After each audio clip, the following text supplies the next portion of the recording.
예, 잠언 30장 1절로 봉독하겠습니다.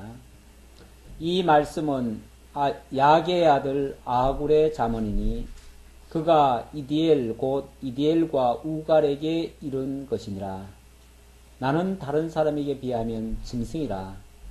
내게는 사람의 총명이 있지 아니하니라. 나는 지혜를 배우지 못하였고 또 거룩하신 자를 아는 지식이 없거니와 하늘에 올라갔다가 내려온 자가 누구인지, 바람을 그 장중에 모은 자가 누구인지, 물을 옷에 싼 자가 누구인지, 땅의 모든 끝을 정한 자가 누구인지, 그의 이름이 무엇인지, 그의 아들의 이름이 무엇인지 너는 아느냐. 네, 우선 4절까지 봉독해 드렸습니다. 네, 주보를 보시면 나라를 세우시고 그리고 다스려 가시는 여호와에 대해서 증거하고 있습니다.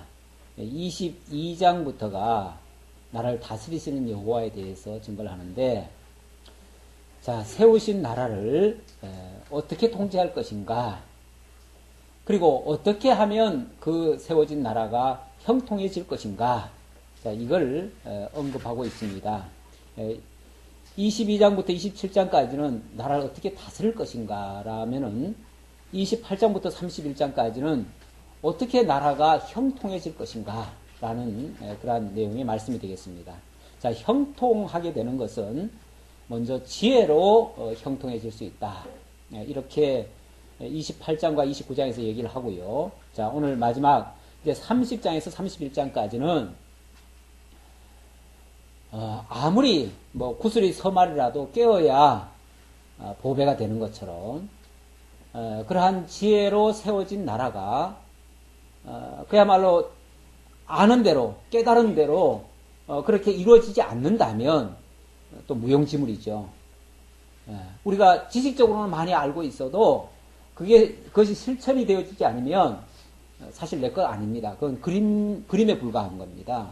그러니까 결국은 이론적으로 배우고 깨달고 어떤 그런 원리가 이제는 실제 나의 삶으로 또 이 교회로 말하면 교회의 어떤 원리로 실천이 되어져야죠. 그래야 진짜 형통해지고 견고해지고 굳건히 세워져가는 그런 곳이 될 것입니다. 물론 이것은 하나님께서 나라를 세우시고 그 나라를 그렇게 형통하게 하시는, 다스리고 형통하게 하시는 그런 내용으로서 직접적으로는 그 당시 역사적 상황 속에서 하나님이 다윗 왕국을 세우시고 솔로몬으로 하여금 그 나라를 형통하게 하고 그리고 그 후손들에게 그 나라를 세워가시는 그런 내용의 말씀인데, 이것이 거기서만 국한되는 게 아니고 바로 하나님의 이 지상의 하나님의 나라가 실체적으로 이 땅에 하나님의 교회로 세워졌기 때문에 이 하나님의 교회가 어떻게 세워지며 어떻게 다스려지며 어떻게 견고하게 될 것인가에 대한 우리는 원리로 받아들일 수 있는 거죠. 그래서 그 말씀이 오늘 우리에게는 이 교회 내에서 어떻게 이 교회가 견고히 세워지고 또 형통해질 것인가, 이것에 대한 말씀이다. 이렇게 이해를 하시고 받으시면 되겠습니다. 자, 30장부터 31장까지는 신행이 견고하게 한다. 신행을 통해서 견고하게 된다. 그 말인데요. 신행이라는 제가 용어를 하나 만들었습니다. 신행이라는 말이 성경에 딱 있는 말은 아니에요. 근데 이제 문자 그대로 말하면은 믿음의 행함이죠. 믿음의 행위죠. 야고보서에서도 보면은 우리가 믿기만 하고 행치 아니하면 그게 무슨 믿는다고 할 수 있느냐. 그런 믿음을 행함 없는 믿음을 온전한 믿음이라고 말할 수 없다. 죽은 믿음이다. 이렇게 얘기를 했죠. 그런 것처럼 오늘 우리도 이론을 알았으면은 그것이 우리의 삶 속에서 배어 나와야 됩니다. 그래야 그 믿음이 진짜 있다는 것이 증명이 되어지는 거죠. 그럼 그것과 같은 이치라 그렇게 생각하시면 되고요. 그동안은 솔로몬이 자기 아들에게 직접적으로 나라는 이렇게 세우고 이렇게 다스리는 거다라고 얘기를 했다면, 오늘부터는 아굴이라고 하는 사람, 그리고 르무엘의 어머니라고 하는 사람, 어떻게 보면은 한 개인의 이야기죠. 그 개인을 통해서 어떤 그런 원리를 설명해주는, 그러니까 어떻게 보면 삶의 교훈이다 이렇게도 말할 수 있어요. 실제 그렇게 살았던 사람이 그렇게 산 자기의 경험을 가지고 하나님의 말씀의 원리에다가 비추어서 우리에게 교훈으로 남겨주는 그러한 잠언의 말씀이다. 자, 이렇게 보시고요. 자, 아굴이라고 하는 사람이 우리에게 잠언으로 남긴 내용을 하나님께서 당신의 계시의 말씀으로 우리에게 주셨는데요. 30장 1절로 9절에 보니까, 자, 여기 30장의 내용이요. 제가 기록을 해놓은 거 보면, 첫 번째 단락은 무지한 자에게, 이렇게 얘기를 합니다. 무지한 자에게. 그 대상이 있어요. 무지한 자고, 두 번째, 10절부터 17절에서는 어리석은 자에게, 자, 그 대상이 좀 어리석은 자다. 이렇게 얘기를 하고요. 그 다음에 18절로 23절에는 악한 자에게, 라고 했습니다. 그 다음 24절로부터 33절까지는 지혜자에게, 자, 이렇게 얘기했습니다. 그러니까 그 대상에 따라서 주어지는 그 잠언의 내용, 다시 말하면 교훈의 말씀이 각각 달라요. 각각 다르기 때문에, 그래서 사례가 각각 여러 가지 사례가 나오는 거예요. 크게는 한 4가지 사례로 설명을 제가 할 겁니다. 그렇게 일단 구분해서 말씀을 받아주시고요. 첫 번째는 무지한 자에게, 무지하다는 말은 모른다는 얘기죠. 아무것도 모르는 사람. 다시 말하면 진짜 알 것을 알아야 되는데 이 세상적으로 지식이 부족하다 그런 얘기가 아니고, 진짜 우리가 알아야 될 게 뭡니까? 진짜 우리가 알아야 될 거는 하나님에 대한 지식입니다. 그렇잖아요? 아니, 근본을 알아야죠, 근본을. 사실 지엽적인 것은 좀 몰라도 돼요. 우리가 세상 지식이 좀 부족하다고 해가지고 못 사는 거 아니에요. 그거는 삶에 조금 편리는 줄 수 있고 좀 불편은 줄 수 있지만 그게 진짜 우리의 생명을 좌우시키지는 않아요.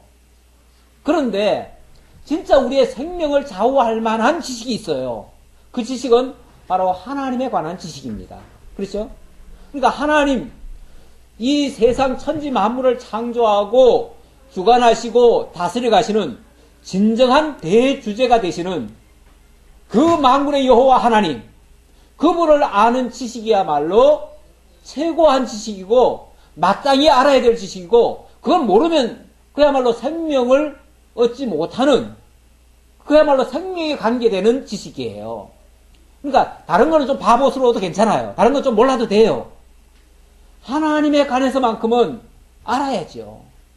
그게 우리가 이제 이 다음에 영원토록 이 계시세계가 끝나고 나면 이건 어떻게 보면 우리가 잠시 여행 온 거나 마찬가지예요. 영원한 개념으로 봤을 때, 아주 큰 틀에서 봤을 때 인생, 그러면은 우리 인생이 전부인 줄 아는데, 이게 전부라고 생각하는데, 이 땅에서의 인생이 전부가 아니라 이것은 영원한 곳에서부터 이 땅에 잠깐 여행 왔다가 다시 돌아가서 영원토록 살아야 될 것에 대한 잠시 지금 여행 온 거나 마찬가지예요. 그러면 이 땅에서 우리가 알아야 되는 것은 이 땅의 것이 아니고 진짜 영원히 함께 살 그분을 알아야 되고, 그 나라에 대해서 알아야 되고, 그분이 원하시는 뜻에 대해서 알아야 된다 그 말이에요. 그걸 모른다면 근본을 모르는 것이고, 근본을 모른다는 것은 하나님의 나라에 살 자격도 없어요. 그렇잖아요? 그런 의미에서 무지한 자에게, 그렇게 모르는 자에게 그 말이에요. 그걸 모르는 자에게 여호와의 주권을 따라서 강구하도록 가르친다. 결국 하나님을 알고 그분의 뜻을 따라 살기를 구해야 된다. 그 얘기죠. 그런 차원으로 이해를 하시고요. 자, 이제 이 말씀이 주어지게 된 그런 배경이라든지 또 이 말씀이 하고자 하는 그 목적을 이렇게 말하고 있습니다. 3장 1절 다시 보겠어요. 이 말씀은 야게의 아들 아굴의 잠언이니 그가 이디엘 곧 이디엘과 우갈에게 이른 것이니라. 이 우갈 그러니까 꼭 제 이름 부르는 것 같아가지고 느낌상 그러는데, 예, 하나님이 우리에게 지금 주시려고, 이런 교훈을 주시려고 아굴이라는 사람을 통해서 이디엘과 우갈이라는 사람에게 주었다. 그 말이에요. 이 말씀을 주었다 그러는데, 여기는 이제 분명히 발신자와 수신자를 딱 밝히고 있지만 우리는 솔직히 아굴이 누군지, 이디엘이 누군지, 또 우갈이 누군지 알 게 뭐예요? 그렇죠? 우리가 굳이 그거 알할 필요도 없고 사실은 그렇습니다. 그런데 이 성경은요, 가만히 보면 이 단어들이, 이 이름들이, 특히 이름들이 그냥 아무 의미 없이 이렇게 기록되지는 않아요, 보면은. 그래서 이름에는 반드시 또 뜻이 담겨져 있어요. 특히 히브리어, 헬라어에는요, 히브리어는 더 그래요. 히브리어 그 이름들에는요, 의미가 다 부여되어 있어요. 그래가지고 우리가 그 뜻을 잘 모를 때는 그 이름의 그 단어를 좀 사실은 좀 생각을 해보는데, 여기에 이디엘과 우갈이 누군지는 모르지만, 그 이디엘이라는 말의 뜻이 있어요. 뜻은 뭐냐면, 그 엘자가 들어가면 하나님입니다. 엘은 하나님이에요. 근데 이디엘 하면은 하나님과 함께 하시는 자란 뜻이에요. 그 뜻 자체가. 그리고 우갈이라고 하는 말은 이거는 아주 강한 자다, 이런 뜻이에요. 그러면은 하나님께서 함께하는 자와 뭔가 자관 강한 자, 다시 말하면 뭐 어떻게 해서 강한지는 모르지만 자관 강한 자, 그런 뜻이에요. 그런 자에게 이 말씀을 주겠다, 그 얘기예요. 그렇죠? 그렇게 이제 이해할 수 있어요. 우리가 그 사람은 누군지 모르지만 자관 하나님과 함께하고 우리는 이제 이걸 지금 전체적으로 지금 믿음이라고 지금 얘기를 한다면 결국 믿음이 강한 자, 이런 자에게 이 말씀을 주겠다라는 뜻이에요. 자, 그렇게 일단 이해를 하시고요. 그거를 굳이 그 어떤 특정인이 우리가 잘 모르기 때문에 결국 우리를 향해서, 우리가 하나님과 동행하는 자 아닙니까? 하나님의 부르심을 잊고 이 하나님의 말씀을 받는 자는 이미 하나님과 동행하는 자라고 볼 수 있고요. 우리에게 하나님이 믿음을 주신 자들이에요. 그렇죠? 그러니까 하나님을 향한 믿음과 그 하나님과 동행하는 우리들에게 바로 이 말씀을 주셨다, 이렇게 받으시면 되는 거죠. 우리는 그렇게 이해를 하시고요. 자, 그런 자에게 이렇게 말을 합니다. 나는 다른 사람에게 비하면 짐승이라. 굉장히 좀 뭐라고 할까요? 자기를 굉장히 지금 낮춰서 지금 하는 말이죠. 나는 다른 사람에 비하면 나는 짐승이다. 사실 남들이 날 가리켜서 이 짐승 같은 놈 그러면 굉장히 불쾌하죠. 아마 그러면 대부분 싸우자고 덤빌 거예요. 그런 소리 우리는 함부로 못 듣습니다. 우리가 함부로 하지도 못하고요. 사실은 이 뭐 개 같은 놈 이렇게 우리가 또 욕할 때도 있잖아요.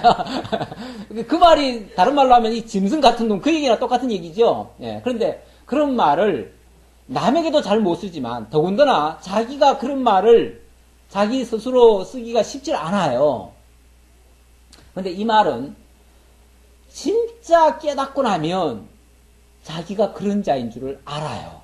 그러니까 이 말은 진짜 자기가 바보스러워서 그 말을 한 게 아니고 깨닫고 나면 하나님 앞에서 자기가 너무너무 어리석고 무지하고 부족하고 정말 모르는 것이 많은, 아무것도 모르는 존재가 뭡니까? 그 짐승이에요.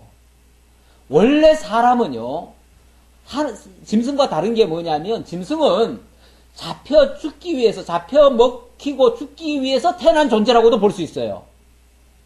그런 존재고 사람은 그게 아니에요. 사람은 이 모든 것을 통해서 하나님을 발견하고 하나님과 함께 살아가야 할 대상이에요. 그러면은 사람이 마땅히 하나님을 알고 그분과 동행하고 그분처럼 정말 우리가 변화돼서 그렇게 살아가야 마땅하고 그게 사람답다라고 얘기할 수 있어요. 그러면은 이제 사람답다라고 할 수 있는데, 만약에 우리가 그런 하나님의 기대치에 못 미치면 우리 자신이 스스로 봐도 나는 무지하다, 또는 무지하니까 아무것도 모르는 짐승과 같다, 이렇게 표현할 수 있는 거죠. 그러니까 이 말을 하는 거는 단순히 나는 뭐 너무너무 부족하다 이 차원이 아니고, 무슨 또 자기가 겸손해서 하는 말도 아니고, 하나님을 알고 나서 하나님에 대한 지식이 자기가 너무 부족함을 솔직히 고백하는 말이에요. 아울러서 이 말을 하면서 동시에 뭐라고 얘기를 하냐면 너는 아느냐, 이렇게 또 나와요. 너는 아느냐. 자, 나는 짐승 같다. 나는 아무것도 모른다. 그 얘기거든요. 나는 아무것도 모른다. 그런데 너는 아느냐? 이렇게 지금 표현을 하고 있거든요. 그 말은 사실은 우리 다 같이 지금 하나님에 대해서 제대로 모르고 있다. 그 얘기고, 또 더 나아가서 적극적으로 말하면 하나님을 알아야 된다. 그 얘기죠. 알아야 된다. 우리 함께 하나님 알자. 그 얘기예요. 이해되시죠? 예. 네. 자, 그러면은 좀 더 봅시다. 나는 다른 사람에 비하면 짐승이라. 내게는 사람의 총명이 있지 아니하니라. 사람으로서 마땅히 알아야 될 것을 아직 모르는 것이 많다. 그 얘기죠. 나는 지혜를 배우지 못하였고 또 거룩하신 자를 아는 지식이 없거니와.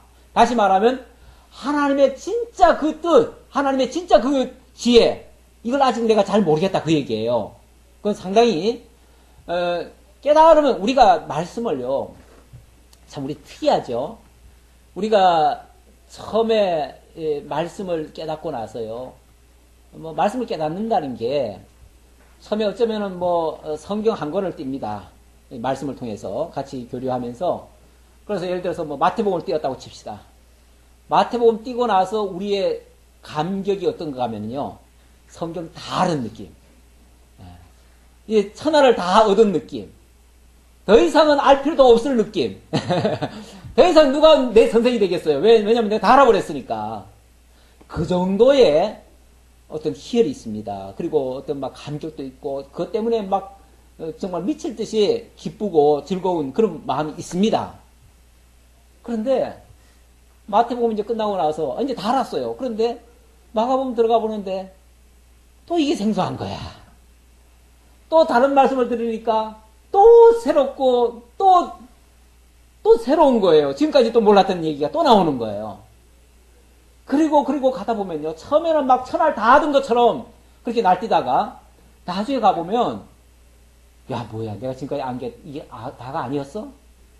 그리고는 스스로 이제 조금씩 이제 머리를 숙이는 거죠. 저는 막 다 알았다고 막 떠벌리던 것도 이제 함부로 말 못하는 거죠. 그리고 괜히 지난번에 뭐라고 또 얘기했던 게 옛날에 막 그렇게 못 모르고 막 얘기했던 게 지금 가만히 생각해 보니까 부끄러운 거죠. 그러다 보니까 나중에 가서는 내가 제대로 안 게 아니었구나. 지금까지 제대로 몰랐네. 그리고는 그때 가가지고 나는 아직 너무 몰라. 아무것도 모르겠어. 이렇게까지 나올 수 있는 거죠. 지금 어쩌면은 지금 아굴은 그런 차원에서 자기가 지금 짐승이라고 표현한 겁니다. 자기가 진짜 바보라서 지금 이 말 합니까? 진짜 바보면 이런 말도 못해요. 진짜 바보는 항상 잘난 줄 알아요. 바볼수록 원래 더 잘난 체 하는 겁니다. 그런데 진짜 제대로 깨달으신 분은요, 말도 함부로 못해요. 말하면은 나중에 가보면 실수밖에 안 되니까. 자, 그런 차원에서 하는 말이에요. 그런 차원에서 자기는 아직까지 지혜를 다 배우지 못했다. 또 거룩하신 자를 아는 지식이 아직 많이 부족하다.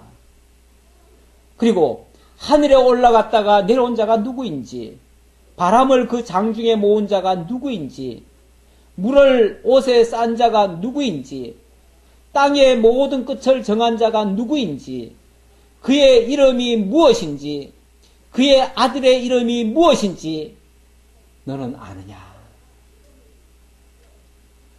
근데 진짜 아무것도 모르는 사람은요, 이런 질문을 할 수 있어요? 여기 지금 질문을 가만히 보세요. 이 질문이 보통 사람이 할 수 있는 질문이에요?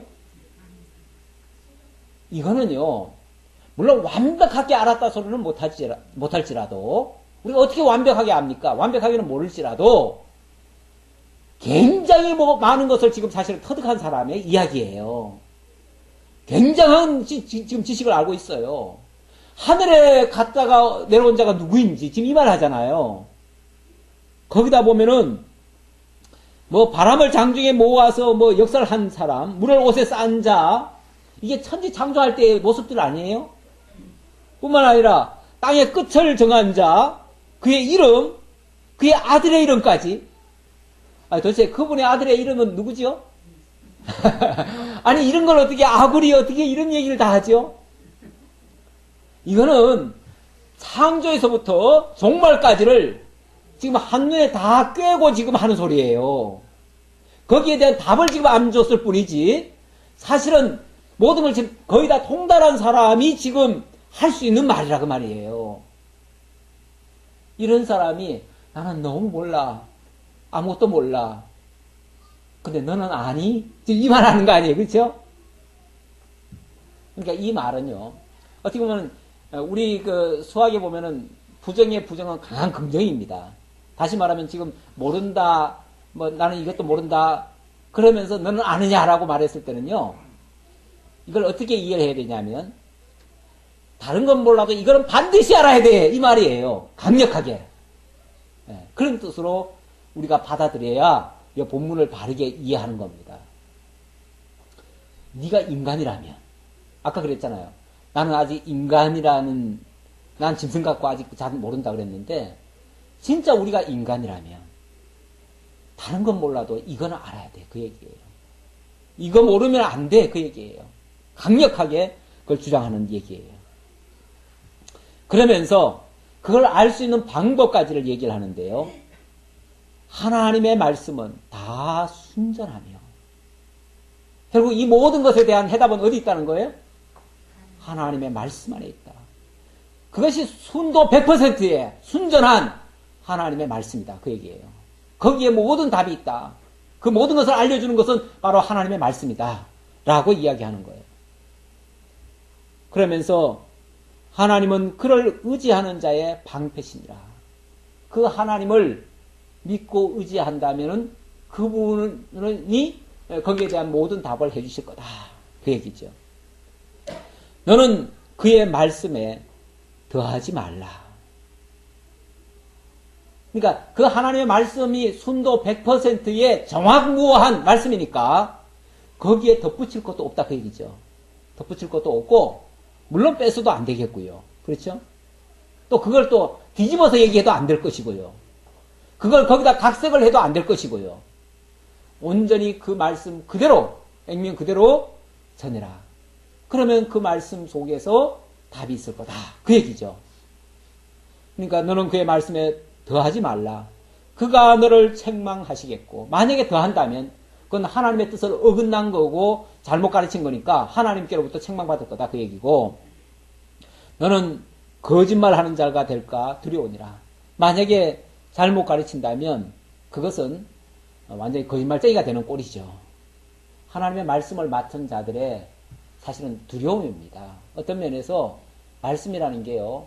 한편으로는 내가 많이 깨닫고 올바로 깨닫고 그래서 하나님 앞에 더 가까이 갈 수 있고 하나님과 동행할 수 있다는 그 좋은 측면도 있지만 우리가 만약 잘못 깨달아 놓으면요. 선생된 자가 잘못 깨달아 놓으면 그걸 가지고 수많은 영혼을 갖다가 죽일 수도 있어요. 그럼 수많은 영혼들을 바른 길로 인도하지 못하고 잘못된 길로 끌고 갈 수도 있어요. 그러면 이거는 자기만 죽으면 괜찮은데 남들까지 망하게 하는 결과가 될 수도 있어요. 이게 얼마나 위험한 말이에요. 왜 위험한 일이에요. 이 일이. 예수님 시대에 가장 책망을 많이 받은 사람들이 그 당시에 선생이라 일컬음 받은 랍비라 일컬음 받은 바리새인들과 서기관들과 제사장들이었습니다. 그들은 백성들로부터 한 몸의 존경을 받고 그리고 그들을 위해 군림하면서 선생 노릇을 했는데 예수님의 평가는 어땠냐면은 너희가 천국 문 앞에 앉아가지고 너희도 못 들어가면서 남들도 못 들어가겠다. 화 있을진저 외식하는 서기관들이요. 바리새인들이요. 이러면서 책망을 받았거든요. 그러니까 그거는 그야말로 자기만 망하는 게 아니고 자기만 망하면 화가 좀 조금이에요. 조금인데 남까지 망하게 하면 그건 화가 막 더 배가 되는 거 아니겠어요? 그거는 엄청난 정말 죄가 되는 거죠. 그러니까 함부로 선생 되려는 것이 사실은 위험한 일입니다. 그러니까 선생이라고 하는 그 위치보다는 정말 하나님을 어떻게 해서든지 바르게 알려주려고 하는 그런 뭐라고 할까 소개자 정도로 사도 바울은 중매쟁이다 이런 표현을 했는데 중매자 다시 말하면 연결하는 자로서의 역할만을 해야지 마치 뭐 내가 누구보다도 이 세상 그 누구보다도 더 똑똑하고 더 훌륭하고 모든 사람들 내용을 내가 다 가르치는 자인 것처럼 이렇게 행세하는 것은 굉장히 위험한 거예요. 예, 그러면서 이렇게 구합니다. 자, 이렇게 자기 분수를 알고 또 하나님의 자녀들에게 이렇게 하기를 원한다라고 말을 하면서 나는 이렇게만 구하겠다라고 자기 고백적인 이야기를 하는데요. 7절에 보니까 내가 두 가지 일을 주께 구하여 싸우니 내가 죽기 전에 내게 거절하지 마시옵소서. 나는 요것만 구하겠습니다. 그 말이죠. 우리가 하나님을 알고 나면요, 욕심을 자꾸 부리는 게 아니고 뭐 웬만한 욕심들은 다 허탄하다는 것을 알고 내려놓습니다. 내려놓고 나서 정말 하나님 앞에 겸손하게 구하는 게 있는데 그 구하는 내용이 바로 이겁니다. 곧 헛된 것과 거짓말을 내게서 멀리 하옵시며 헛된 것과 거짓말을 내게서 멀리 해달라. 내 입에서 진실만이 나오고 참 진리만이 증거되어야 되는데 혹이라도 내가 교만하게 내 생각을 얘기한다든지 내 어떤 하고 싶은 목적을 얘기를 한다든지 이렇게 되어지면 결국은 허탄한 것을 전하는 것이고 그것이 결국은 하나님 앞에는 거짓말하는 결과밖에 안 돼요. 하나님의 말씀을 이용해가지고 자기 어떤 목적 달성의 수단으로 사용하는 것밖에 안 돼요. 그러면 외적인 뭔가는 이루는 것 같은데 결과적으로는 하나님과는 아무 상관없는 얘기가 되고 말아요. 이렇게 되어지면 이거는 엄청난 해악을 끼치는 결과가 되어집니다. 사도 바울이 그런 말을 했어요. 내가 복음을 전한 다음에 하나님께로부터 버림받을까 두렵다. 그 말했죠. 사도 바울처럼 일 많이 한 사람 없습니다. 복음 전하는 일에 그렇게 주력한 사람이 없습니다. 그런데 그 사람조차도 내가 하나님의 일을 다 마친 다음에 정말 하나님 앞에 가가지고 난 너 모르겠다. 너 무슨 일 하고 왔니? 이러면은 할 말 없잖아요. 결국은 남는 것은 하나님 앞에 진실한 것 외에는 남는 게 없습니다. 이 세상에서 뭘 이뤘느냐 이게 목적이 아니에요. 그거는 하나님 앞에는 아무 상관없는 얘기예요. 그건 뭐 괜히 자기 공명심이나 일으켰겠지. 자기나 뭐 그걸 해가지고 자랑스러웠을지 모르지만 하나님 앞에 가서 그게 무슨 소용이 있어요. 하나님 앞에서는 하나님이 원하시는 일에 얼마나 내가 쓰임받았느냐 그게 중요한 거지. 그러니까 많은 일을 하는 것보다는 진짜 하나님의 원하시는 바 기쁘신 뜻 거기에 내가 얼마만큼 깨닫고 참여하고 그 일에 함께 기뻐하고 있었느냐. 그게 정말 나의 소중한 가치로 남는 거겠지요. 그래서 이 아굴도 그것만을 구하겠다는 거예요. 자기도 어떤 의미에서 지금 선생된 자 아닙니까? 선생된 자인데 선생이 뭐 내가 되고 싶어 됐습니까? 하나님이 그 자리에 지금 올려놓고 쉽게 말하면은 이 말씀을 지금 증거하라고 지금 해가지고 결국은 그 일을 하게 된 건데 혹이라도 그 일에 빠져가지고 그 일의 목적 달성에만 그냥 초점을 맞춰가지고 어떤 성과에만 성과 위주로 해가지고 혹이라도 거짓말을 한다든지 헛된 말을 한다든지 자기 그것 때문에 자기 그걸로 해가지고 자기 공명심을 일으켰다면 그건 나중에 가서 결국은 하나님 앞에 가서 아무것도 없는데요. 빙털털이 될 건데. 그래서 그것이 없기를 하나님 앞에 구합니다. 그 다음 또 하나는 나를 가난하게도 마옵시고 부하게도 마옵시고 오직 필요한 양식으로 나를 먹이시옵소서. 혹 내가 배불러서 하나님을 모른다 여호와가 누구냐 할까 하며 혹 내가 가난하여 도둑질하고 내 하나님의 이름을 욕되게 할까 두려워함이니이다. 이것도 하나님 앞에서 두려운 마음으로 지금 이 말을 합니다. 사람이란 이 존재가요, 참 어떻게 보면 원래 하나님이 지으신 들짐승 가운데 가장 강교한 것이 뱀이라고 그랬는데 그 뱀 다음에 강교한 것은 아마 인간 같아요. 그러니까 결국 뱀이 마귀니까 마귀 다음으로 강조한 거는 인간들이에요. 예. 조금만 잘해주면 그만 인간은 예, 어디까지 교만해지냐면은 도대체 하나님이 누구냐? 하나님이 어디 있느냐? 하나님 필요 없다는 거예요. 하나님이 누구냐 할 정도로 이렇게 바뀔 수 있다는 거예요. 실제로 이 교회사의 통계가 있습니다. 교회사의 통계가 막 박해기, 우리는 얼른 생각할 때 막 엄청난 박해가 있고 엄청 막 사람을 막 예수 믿는다고 죽이고 이러면 복음 안전해질 것 같죠? 근데 그럴 때는 오히려 복음이 아주 왕성하게 전해집니다. 근데 반대로 너무너무 전할 그 환경이 좋아져 가지고 막 30%, 40% 국민의 이렇게 막 올라가잖아요? 이렇게 되어지면요. 그때는 다 타락을 해버립니다. 네, 정말 가난하고 못 살고 어렵고 힘들 때는 다 예수 믿으려고, 예수 믿으면은 잘 될까 해가지고 다 예수 쪽으로 달려오는데, 어느 정도 살 만큼만 되면은요, 그 다음에는 예수가 무슨 필요가 있어요?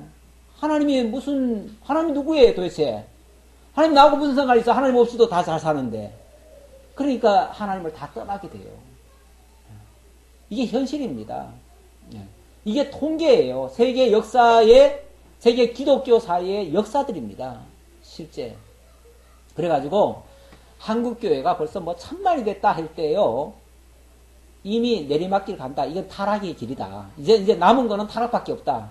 라고 하는 예언자들이 있었습니다. 다 선지자들이 있었어요. 예. 이제 한국이 갈 길은 이제 타락밖에 없다. 한국교회가 갈 거는. 그랬는데 아니나 다를까. 급속도로 2000년대를 고비로 해가지고 막 급속도로 내리막길 가잖아요. 그러면서 그전에는요, 한국교회가 그렇게 비리가 많다는 얘기는 생전 듣도 봐도 못했어요.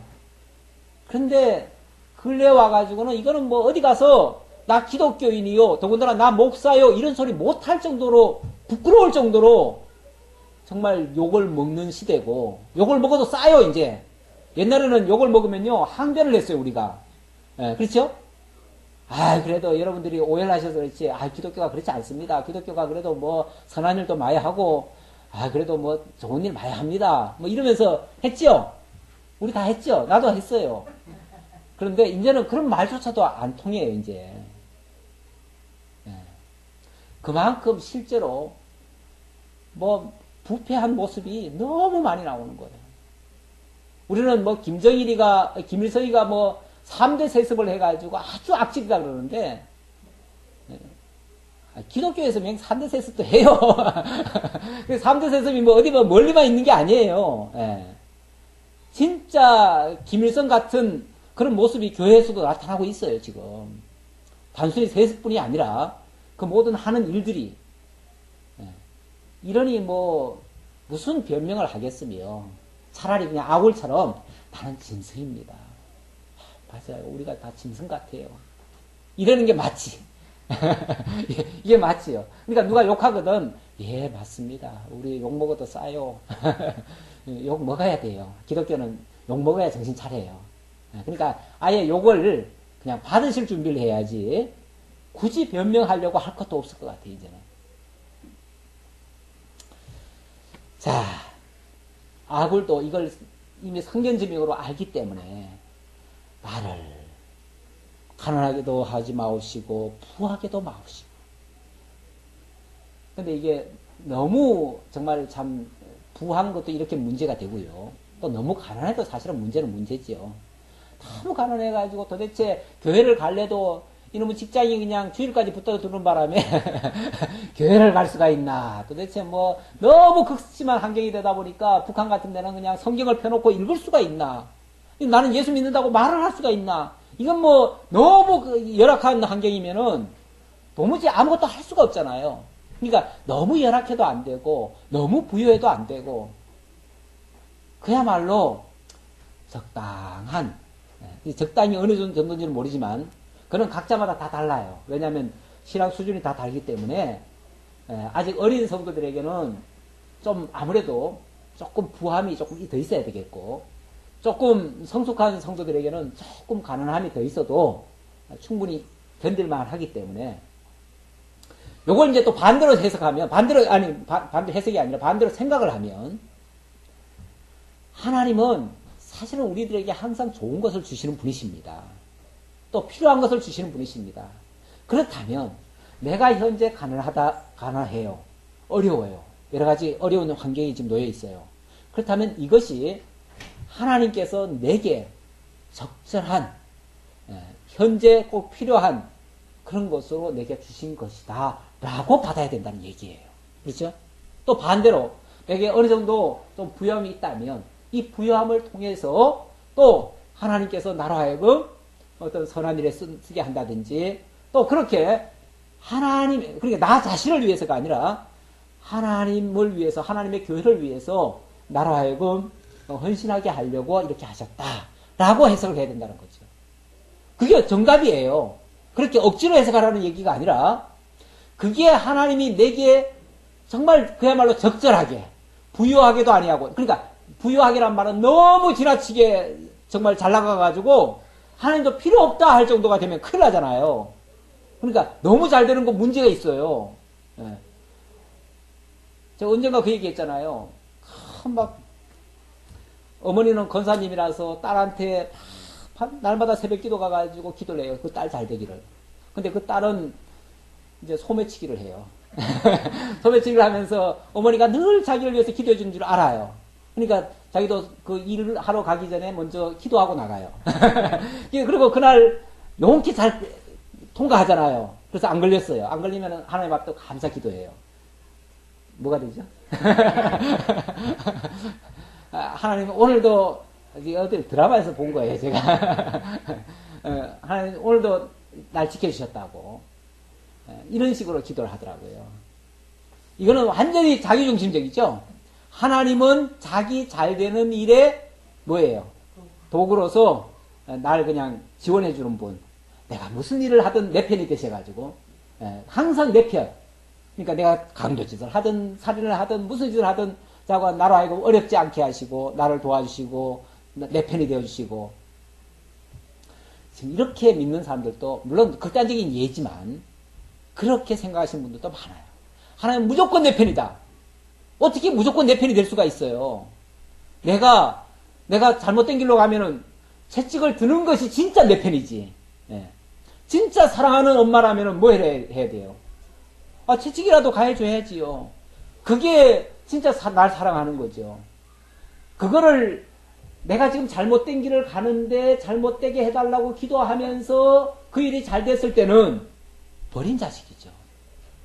그렇잖아요? 냉정하게 말하면 그건 버린 거죠. 버렸으니까 너는 그거 먹고 떨어져라. 그 얘기잖아요. 그거는 아예 부모도 손든 거죠. 난 너 더 이상 모르겠다. 그렇게 손든 거나 마찬가지예요. 물론 그렇다고 진짜 엄마가 뭐 자식을 버렸겠어요. 아무리 나쁜 길로 간다고 해서. 하지만은 그러나 앞에서는 아주 냉정하게 해주는 게 맞지요. 자, 무엇보다도 하나님께서는 내게 지금 주시는 것이 가장 적절하고 합당하고 바른 그런 것이다. 가장 좋은 은사가 하나님께로부터 오신 것이다. 온 것이다. 그러면 현재 내 어려움도 사실은 하나님께로부터 주신 은사다. 은혜의 선물이다. 그 말이죠. 혹 내가 배불러서 하나님을 모른다. 여호와가 누구냐 할까 하오며 혹 내가 가난하여 도둑질하고 내 하나님의 이름을 욕되게 할까 두려워함이니이다. 너무 부여해도 안 되고 너무 가난해도 결국 너무 지쳐도 사람이 또 쓰러져 버리잖아요. 쓰러지면 그때 가서는 모든 걸 자포자기 해버리잖아요. 그러니까 자포자기 해도 안 되니까 자포자기 안 할 정도, 다시 말하면 내 믿음의 분량만큼 감당할 수 있는 힘과 더불어 그런 은사도 함께 주십사 하고 기도하는 내용입니다. 우리가 신실한 성도라면 하나님 앞에 사실 이렇게 늘 기도하는 마음으로 살아가는 것이 맞지요. 그 다음 10절로부터 17절의 말씀입니다. 어리석은 자에게 탐욕과 위선의 결말이 비참함을 가르쳐주는 내용입니다. 자, 이번에는 그 대상이 어리석은 자다 이렇게 말씀을 드릴 수 있어요. 10절 보겠습니다. 너는 종을 그의 상전에게 비방하지 말라. 종을 그의 상전에게 비방하지 말라. 그가 너를 저주하겠고 너는 재책을 당할까 두려우니라. 아비를 저주하며 어미를 축복하지 아니하는 무리가 있느니라. 아비를 저주하고 어미를 축복하지 아니하는 무리. 완전히 페르나죠. 한마디로 페르나. 그런 자들이 있다는 거죠. 그런 자들이 바로 어리석은 자라고도 표현할 수 있습니다. 하나님께서는 우리들을요, 어떤 경우에는 종으로, 어떤 경우에는 주인으로, 어떤 경우에는 부모로, 어떤 경우에는 자녀로, 이렇게 이 세상에서 어떤 위치를 이렇게 감당하도록 주셨습니다. 이거는 어떻게 보면은, 그러한 질서를 통해서 하나님을 깨닫고 경외함을 배우게 하시려는 하나님의 그런 섭리들입니다. 섭리 속에서 우리가 이렇게 이루어져요. 인간관계라는 것이 만들어져요. 그런데 그렇다면은 우리가 어떤 위치에서 하나님의 부르심을 받았든 그 위치에서 자기 역할을 해야 돼요. 다시 말하면 종으로 부르심 받았으면 종의 역할을 하고 주인의 부르심을 받았으면 주인의 역할을 하고 부모로 부름을 받았으면 부모의 위치에서 하고 자녀의 위치라면 또 자녀의 위치에서 그리고 각자 자기에게 주어진 역할 분담으로서 결국은 하나님이 섭리해 가시는 하나님이 다스려 가시는 이 세계에 대한 그런 원리를 배우고 하나님의 뜻을 배우고 거기서 하나님을 깨달아 가면 되는 거예요. 그러니까 우리 역할 분담은 다르지만 목표는 다 하나님 배우자는 거예요. 그렇죠? 하나님 배우자는 거니까 나는 이 일이 싫어. 내가 왜 하나님의 자녀인데 왜 내가 이 일을 해? 내가 왜 종노릇해? 이럴 수는 없다 그 말이에요. 오히려 자기에게 주어진 그 역할에 충실함으로써 하나님을 배우기를 원하시는 거지. 내가 이 땅에서 어떤 신분 상승이 목표가 아니라 그 말이에요. 우리 예수 믿는 사람은요, 신분 상승을 목표로 삼아서는 안 됩니다. 이 땅에서 어떤 부귀 광명을 목표로 삼아서는 안 됩니다. 그거는 아주 부차원적인 거예요. 부차적인 것들이에요. 그런 것들은 있어도 좋고 없어도 좋고 있으면 좀 더 편리하겠고 없으면 좀 불편할 뿐이에요. 그래도 이걸 통해서도 하나님 배우는데 상관없고요. 저걸 통해서도 하나님 배우는데 아무 상관없어요. 그러니까 어떨 때는 그냥 맨날 무릎 꿇고 하면서도 하나님 배울 수 있고요. 그래서 우리 기독교적 원리에 의하면은 로마서 13장에서도 그런 얘기가 나오는데 하나님께서 위에 있는 권세들에게 굴복하라 그런 얘기도 나오죠. 그건 이미 주어진 거기에 적응하면서 살라 그런 얘기랑 마찬가지예요. 적응하면서 그 자체 사는 게 목적이 아니니까 어느 환경에서든 하나님 배우는 게 목표니까 하나님 배우는 데서 좀 맞춰라. 그러면 무슨 역할하고 무슨 상관이 있어요. 우리 인생도 어떤 면에서 크게 말하면 하나님이 만들어 놓은 그 무대에서 우리 다 각자 연극 배우로서 역할 분담하는 거예요. 역할 분담하는데 어떤 사람은 정말 종이 되고 어떤 사람은 왕이 된다고 해가지고 왕은 나중에 가서도 천국 가서도 영광 받고 종은 뭐 거기 가서도 맨날 욕이나 먹고 그런 줄 아세요? 안 그래요. 그 연말에 보면은 연말에 그 영화 시상식 하잖아요. 시상식 하면은 꼭 왕만 상 받습니까? 안 그래요. 어떤 사람은요, 저 종처럼 아니면 신하처럼 역할을 했는데도 그 사람이 나무주연상, 여우주연상 받아요. 그러니까 어느 역할에서든 그 자기 역할을 아주 잘 소화했으면 그러면은 이 땅에서 뭘 했느냐는 아무 상관없이 거기서 상급 받아요. 그러니까 우리는 그냥 어찌 보면 하나님이 펼쳐놓으신 연극 무대, 연극 배우다 이렇게 생각해도 상관없어요. 예. 그러니까 그 자기 역할에 충실하라. 그렇지 않고 자기가 마치 뭐 종이 주인 노릇하려고 하거나 아들이 부모 노릇하려고 하거나 그러다 보면은 막 대들고 그렇게 하겠죠. 예. 그럼 같이 막 싸우고 막 이렇게 하겠죠. 싸우는 이유는 그걸 인정하지 않는 거예요. 않기 때문에 그걸 싸우는 거예요. 스스로 깨끗한 자로 여기면서도 자기의 더러운 것을 씻지 아니하는 무리가 있느니라. 자기는 뭐 잘난 채, 똑똑한 채, 훌륭한 채 하면서 실제로는 자기의 부정함을 씻지 않는 자. 자기 거는 안 하는 자, 그런 자가 있다는 거죠. 어찌 보면 교만한 거죠. 눈이 심히 높으며 눈꺼풀이 높이 들린 무리가 있느니라. 다 교만하고 그런 자들인데 이런 자들이 결국은 어리석은 자예요. 자기 분수를 모르는 거예요. 앞니는 장검 같고 어금니는 군도 같아서 가난한 자를 땅에서 삼키며 궁핍한 자를 사람 중에서 삼키는 무리가 있느니라. 앞니는 장검 같다. 막 큰 칼. 그리고 어금니는 군도 같다. 뭐 짧은 칼인가요? 무슨 칼인가요? 많은 칼인가요? 그래가지고 막 군도니까 많은 칼이겠죠. 그런 걸 가지고 막 집어삼키는 일에 써버린다. 다시 말하면 권세 있다고 해가지고 그걸로 막 포갑 정치를 하고 막 이렇게 한다면 그 말이죠. 그러면은 그거는 권리 남용입니다. 권리 남용. 아니 왕이라는 존재가 막 지배하고 짓밟고 막 빼앗고 이러라고 세워놨습니까? 아니죠. 그 하나님의 원리에서 봤을 때는 이 권세자는요 어린 자를 돌보라는 거예요. 어린 자를 섬기라는 거예요. 사실은 그래서 왕의 위치에 있다면요 가장 선한 백성들 그들부터 먼저 챙겨야 돼요. 왜 그러냐면요. 왜 그들부터 먼저 챙겨야 되냐면 힘 있는 자들은요 스스로도 살아갈 수 있어요. 안 도와줘도 살아요. 그러니까 저 가장 낮은 자리에 있는 자 정말 돌보지 않으면 죽을 자 그런 자들을 먼저 챙겨야 돼요. 그런 자들을 그런데 가만히 요즘 그 보면은 선거를 의식하는 사람들은 자기 표줄 사람들한테만 더 챙기죠. 어린애들은 표 안 주잖아요. 어차피 뭐 걔들은 좀 야박하게 해도 표 안 줘요. 그러니까 상관없어요. 그런 식으로 만약에 생각을 한다면 그건 굉장히 이기적인 생각이죠. 그렇게 되어지면 이거는 권세자가 부리는 쪽에 와 있는 거죠. 부리는 쪽에. 권세자는 원래 섬기라는 직입니다. 섬기라는 직인데 부리는 쪽으로 가기 시작하면 그거는 굉장히 안 좋은 모습이죠. 자, 그런 자도 있다 그 말인데 그거는 한마디로 말하면 여기서는 지금 다 통 싸잡아 가지고 그것을 어리석은 자다 이렇게 표현을 합니다. 어리석은 자의 탐욕이다.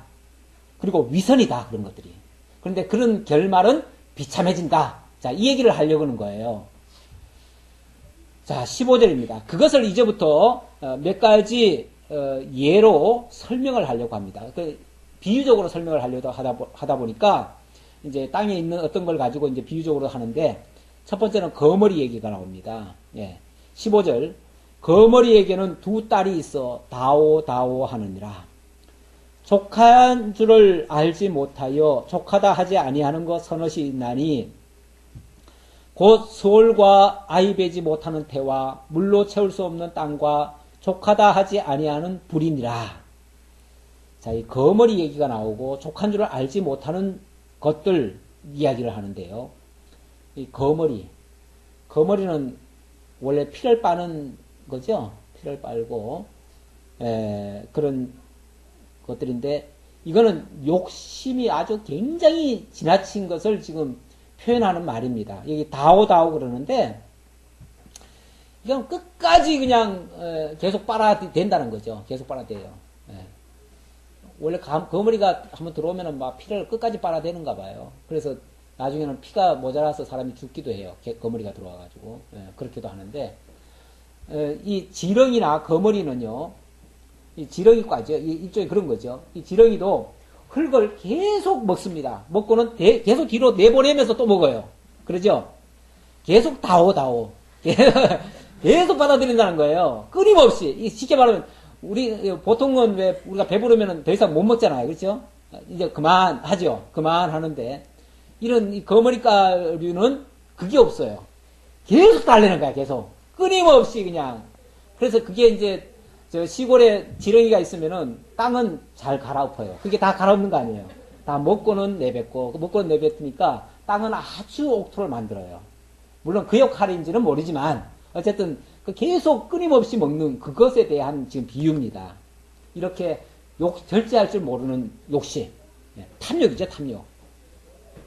그 다음, 족한 줄 알지 못하여 족하다 하지 아니하는 선악시, 그 말고도 또 있어요. 또 있는데, 그 대표적인 거, 곧 스월.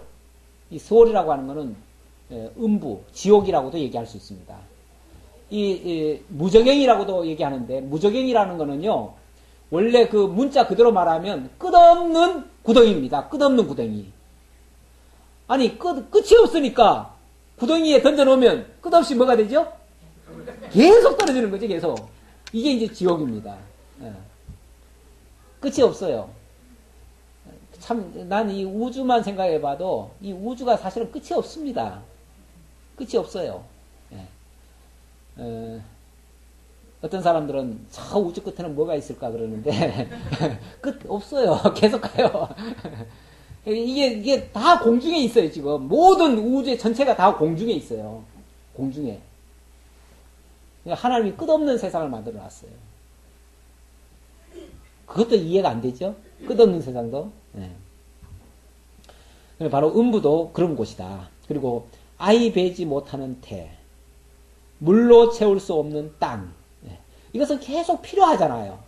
필요하니까 계속 요구하는 그런 상태다 그 말이죠. 그리고 족하다 하지 아니하는 불. 이 불도요, 한번 불 붙여놓으면 물론 뭐 인공적으로 물을 갖다 쏟아붓든지 아니면 더 이상 살 게 없든지 자관 끝이 없어요. 끝이 없어요. 그러기 전까지는 계속 탄다고 말이에요. 끝이 없이 계속 퍼져나가는 거, 그런 특성들을 몇 가지 예를 들었습니다. 근데 그 결말은 다 뭐죠? 지금 여기서 말하는 그 결말들은 다 뭐예요? 다 비참하게 되는 거예요. 그거는 실제는 소득이 없어요. 우리가 뭔가를 먹는다는 거는 이익을 보자는 거 아니에요. 그렇죠? 우리가 뭔가를 구한다는 거는 이익을 보자는 건데, 뭔가를 얻겠다는 건데, 얻어도 얻어지는 게 없어요. 끝이 없으니까. 그런 건 결국은 허탈한 것을 얻는 거죠. 그건 안 구해도 될 걸 구하는 거죠. 근데 인간도 탐욕이 많으면은 결국은 쓰지 못할 걸 계속 구하는 꼴이 되는 거예요. 이런 결과가 만들어지는 거는 결국은 비참한 결말밖에는 나올 게 없다. 그 얘기예요. 아비를 조롱하며 엄히 순종하기를 싫어하는 자. 앞에서도 그 얘기 했지요. 근데 결국 그런 사람을 통칭해가지고 이런 자들과 같다. 이런 존재와 같다. 그 얘기예요. 조롱하며 엄히를 순종하기를 싫어하는 자의 눈은 골짜기에 까마귀에 쪼이고 독수리 새끼에게 먹히리라. 어떻게 보면은 좀 저주 같은 표현인데 결국 그 결과가 비참해진다. 그 얘기예요. 비참해진다. 결국 뭐가 남느냐 그 말이죠. 결국 자기 다 그렇게 욕심만 냈지 결국은 자기한테 얻어지는 건 아무것도 없고 결국은 다 쪼이고 나면은 빈털털이 되는 거. 그런 상태가 될 거다 그 말이죠. 우리 인생도 사실은 다 빈털터리로 가는 거 아니에요? 그렇게 많이 모아놔도 다 빈털터리로 가요. 결국 남는 거 아무것도 없어요.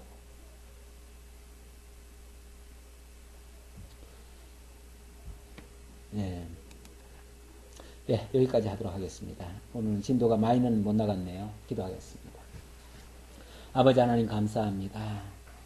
우리에게 가장 필요하고 또 없어서는 안 될 그러한 것과 또 우리가 추구하지 말아도 될 것들, 정말 허무한 거, 이런 것을 추구하느라고 헛된 세월을 보내고 허망한 인생을 사는 그런 존재도 있음을 오늘 말씀을 통해서 일깨워 주셨습니다. 우리에게 정작 필요한 것은 하나님의 나라고 또 우리 자신이 하나님의 의에 동참하는 것이고 하나님의 영원한 기업을 소유하는 것인데 우리가 이 땅에서 참으로 발견해야 될 것을 발견하지 못하고 오히려 쓸모없고 거추장스러운 것들만 추구하다가 결국은 헛된 인생만 살아가는 허무한 것에 굴종하는 그러한 어리석은 자도 될 수 있다는 것을 오늘 말씀을 통해서 깨달았사오니 정말 우리가 무엇을 위해서 먹고 마시며 무엇을 위해서 일할 것인가를 깊이 생각하고 참된 가치만을 위해서 달려갈 수 있는 저희 모두가 되도록 인도해 주옵소서. 함께해 주심을 감사하고 예수님의 이름으로 기도하옵나이다. 아멘.